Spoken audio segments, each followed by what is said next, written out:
Okay, now from to my brother's house. Here's my bike. Like I said, it's a Gen 1. My brother was gracious enough to give me a nice jivvy bag. I'm using Nelson Riggs CL855 side bags. I had to modify them a little bit. I wasn't happy with the straps here, so I went ahead and cut the front strap that goes across the saddle. With the new seat concept seat, it wouldn't really stretch that far anyway. And I used a section of that to fill in for the back, a section from both sides, so the Velcro goes across. Kind of big, but at the same time I'd rather have more space. They attach at the front also. You just it's kind of a jury rig thing, but I gotta say, for the money, not bags, they hold a lot. They've got a hard inner shell that holds them open. I put all my tools in the outside bag where they'd be easy to get to. I love this T-handle wrench with the attachments on it. I'm going with 1/4 inch, except I've got an adapter so I can run 3/8. My brother's going to take some 3/8 along. I'm only bringing the Allens that I need for this bike. I'm trying to cut weight down. From my past history, I know that weight is a bad thing, especially when you're in a single-cylinder motorcycle. I've got the Alaska sheepskin butt pad, easy to install, clamps underneath the seat, elastic at the front, feels really good, I gotta say. A lot of good information on the internet about that, sounded like it was a good deal.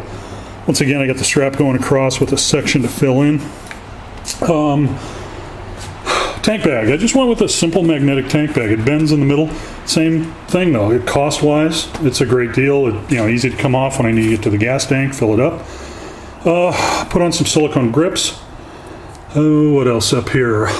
The bigger windshield. It really does send the wind over the top of my head. I know there's some discussion about wind buffeting and you have clear air and everything. Well, I thought for this trip, it may be a good idea to have that. All right. I went with the Lexan headlight cover. Okay, it just attaches with Velcro after you clean it. Rode it up here to Seattle from Omaha, no problems. Sure, it's not as cool looking as the mesh one, or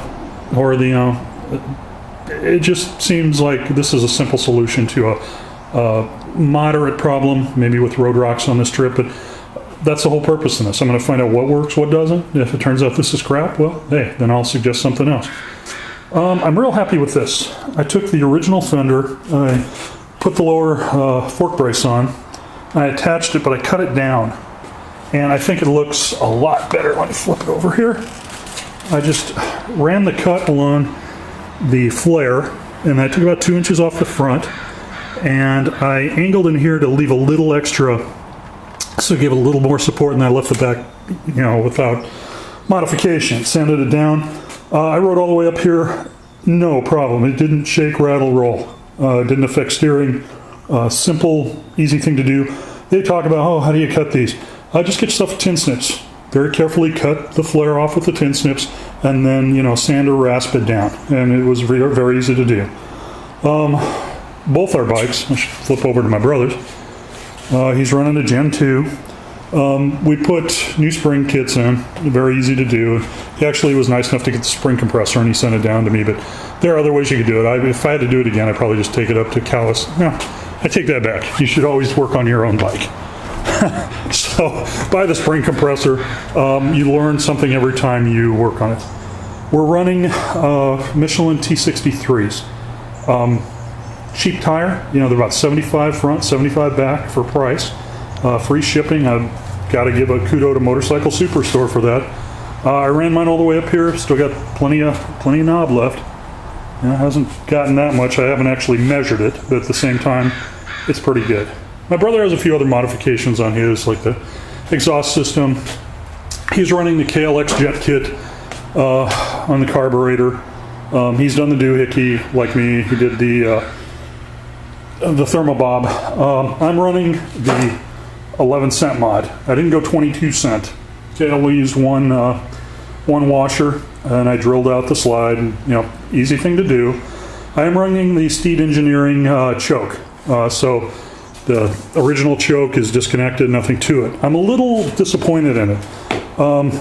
It's okay, and it's easy to get off now, so that's kind of a nice kudo. But at the same time, the what is it? The screw that holds it open, the adjuster screw. Sorry, I'm having a brain fart here. The adjuster screw that holds it open, keeps it from sliding back in. That lasted after tightening it down, the trip up here. Now I have to hold it open with my hand while I start the bike. And since the jet kit, it's not a big problem. It's warmed up after about 45 seconds, and then I can just push it closed or hold it open a little longer. It isn't a problem, but for the money, I would think there would be a better system for tightening up that little hold open retainer. That being said, hey, it does the job. It's on there. I'm going to go with it. I also put on a manual petcock. Once again, simple thing to do, takes problems out. I may have had a problem with that. I definitely had a problem with the bullet connector underneath the seat on the positive side. Funny, they use a really nice clip connector on one side of it, and on the other side, after the fuse box, it goes to a bullet. And it looked like it was, when I turn it on, I'd get the green light and it would flicker and problems, and it looked like it was arcing. The plastic around the bullet connector was kind of melting, so I crimped it, wrapped it with electrical tape. Haven't had a problem since. We'll see if that holds up. Things that have worked really good on this bike too. Got to give kudos to Go Cruise. Okay, simple, fast, cheap, works great. I didn't even have to use a little band. The silicone grip holds nice. Rode it up here at one point. I was riding for a period of probably easily a half hour, 45 minutes. Never touched the throttle. It never vibrated closed. Like I've had Vista Cruises and other things that cost more, and they always vibrate closed. Okay, like I said, we got the spring kits in this. We changed fork oil. I put on a tool tube.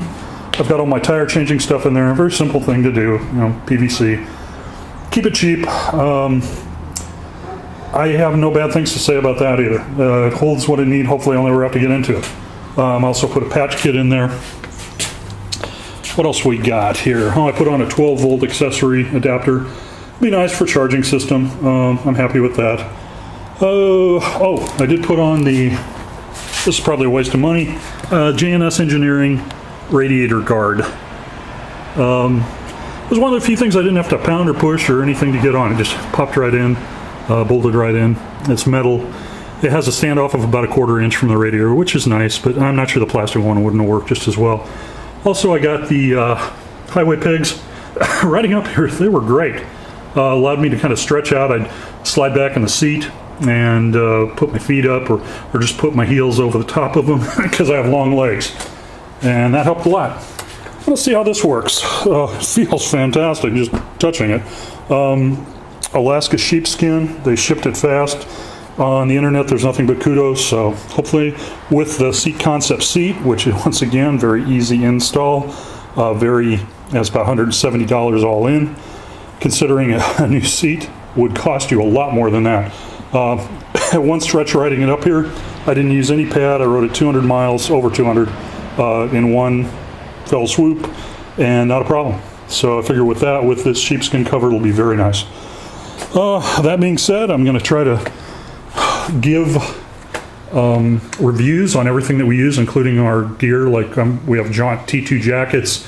Both of us were running different motorcycle pants, tents, whatever. Throughout the course of this, we're also taking the ferry up for the first stage. So I'm going to kind of review the ferry and walk around the ship and show you all that sort of thing. So anyway, that's enough. We'll kind of continue this as we go along, but it is Thursday the 25th, and with that being said, we'll continue on and hopefully we'll get these bikes prepped and we're leaving tomorrow morning.